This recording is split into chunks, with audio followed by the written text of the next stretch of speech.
Assalamualaikum warahmatullahi wabarakatuh. Hai teman-teman Gata Mala Aginawa, perkenalkan nama saya Asif Firtayu Alzahra dari program studi Supervisor Jamiah Mutu Pangan Angkatan 59 dengan nomor induk mahasiswa J0405221004. Di sini saya akan menjelaskan tentang setia pada Pancasila sebagai ideologi negara.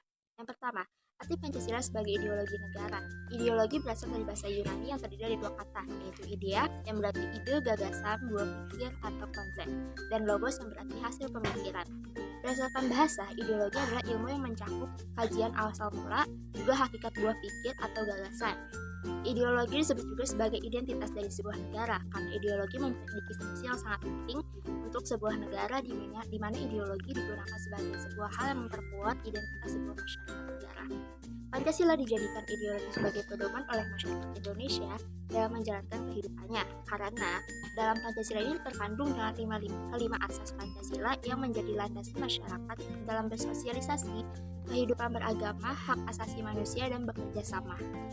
Berikutnya ada peran Pancasila sebagai ideologi negara. Peran Pancasila sebagai ideologi negara memberi bimbingan kepada masyarakat Indonesia dalam menentukan sikap dan tingkah laku. Nilai-nilai yang terkandung dalam kelima asas Pancasila dijadikan patokan moral oleh bangsa ini dalam berbuat di kehidupan bermasyarakat serta bernegara. Yang ketiga ada fungsi Pancasila sebagai ideologi negara. Fungsi Pancasila sebagai ideologi negara yang pertama ada menyatukan bangsa Indonesia, memperkukuh dan memelihara kesatuan dan persatuan. Yang kedua, membimbing dan mengarahkan bangsa Indonesia untuk mencapai tujuannya. Dan yang ketiga, memberikan kemauan untuk memelihara dan mengembangkan identitas negara Indonesia. Kemudian yang keempat, menerangi dan mengawasi keadaan serta kritis kepada adanya upaya untuk mewujudkan cita-cita yang terkandung di dalam Pancasila. Dan yang terakhir, sebagai pedoman bagi kehidupan bangsa Indonesia dalam upaya menjaga keutuhan negara dan memperbaiki kehidupan dari bangsa Indonesia. Berikutnya di sini yang akan saya bahas adalah implementasi Pancasila dalam kehidupan sehari-hari. Yang pertama ada sila pertama yang berbunyi ketuhanan yang Maha Esa. Sila pertama yang berbunyi ketuhanan yang Maha Esa memiliki implementasi dalam kehidupan sehari-hari berupa 1. Memberi kebebasan pada masyarakat untuk memeluk agama yang dipercayainya. Yang kedua, menghormati, menghargai, serta menjunjung tinggi sikap toleransi antar umat beragama. Yang ketiga, selalu meyakini bahwa Tuhan yang Maha Esa selalu mengawasi dimanapun kita berada.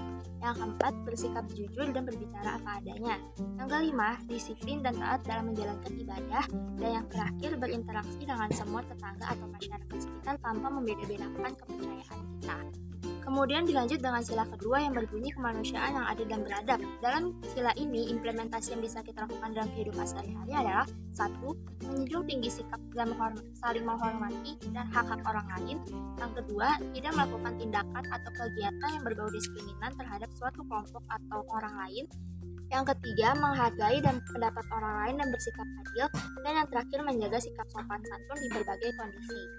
Berikutnya ada implementasi sila ketiga dan keempat. Pada sila ketiga yang berbunyi Persatuan Indonesia, kita bisa melakukan sikap yaitu menjunjung tinggi sikap toleransi dengan tidak membeda-bedakan orang lain berdasarkan sara. Sara adalah suku, agama, ras, dan antar golongan.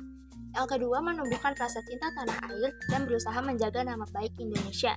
Yang ketiga, lebih mengutamakan kepentingan kelompok di atas kepentingan pribadi, juga senantiasa bekerja sama untuk mewujudkan kepentingan bersama.